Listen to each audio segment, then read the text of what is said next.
I am pleased to welcome you to the launching of our permanent gallery in celebration of the 137th year anniversary of this agency. Nitong August 9, ipinagmamalaking pinasinayaan ng National Library of the Philippines ang bago nilang permanent gallery. Ito'y bilang pagdiriwang sa ika-137 founding anniversary ng Pambansang Aklatan ng Pilipinas.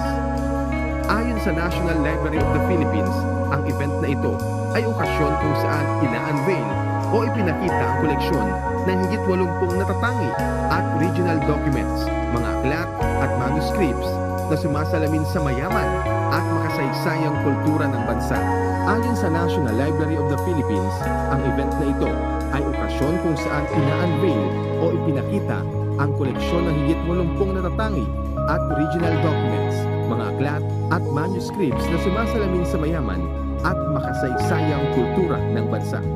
Isa sa mga sentro na exhibit ay ang Murillo Velarde 1734 map o ang kinikilalang Mother of all Philippine Maps at marami pang iba. Panauhing pandangal sa event ay si First Lady Lisa Marcos. Sa kanyang speech, sinabi ni First Lady Lisa na ang permanent gallery ay simbolo ng pagpapahalaga sa bansa. Coming here today, I thought to myself, it's funny because the last time I was here, the first time I was here, was 2 years ago.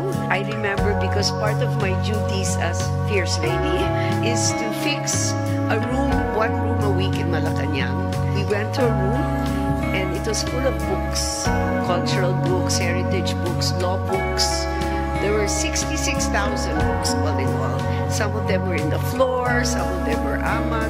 The law books especially were first edition, signed by the author themselves. So as a law student, you would die for something like that. All 66,000 books were sent here. They rebounded, they cataloged it properly. It's now in the 2nd floor of the mezzanine, aircon, free for all. It's so nice that you did that for the country. Thank you very much.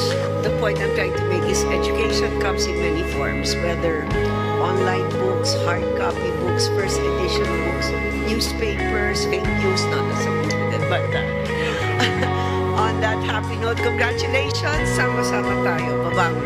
Naroon din si Education Secretary Sally Angara. Dahil favorite subject nga ni Pangulo, aside from math and sciences, yung kasaysayan, natutuwa ako na meron tayong ganitong proyekto ngayong araw. Pangitain ito na gano'ng kahalaga ang kasaysayan sa ilalim ng Marcos administration. Sabi naman ni National Library of the Philippines Director 4, Cesar Gilbert Adriano, ang proyektong ito ay pag-ibigay din sa pangako ng ahensya na panatilihin at itaguyod ang kultura ng Pilipinas para sa mga susunod na henerasyon. Ia-anunsyo sa lalong madaling panahon ng National Library of the Philippines ang petsa kung kailan bubuksan sa publiko ang nasabing gallery. Alan Francisco para sa Pambansang TV sa Bagong Pilipinas.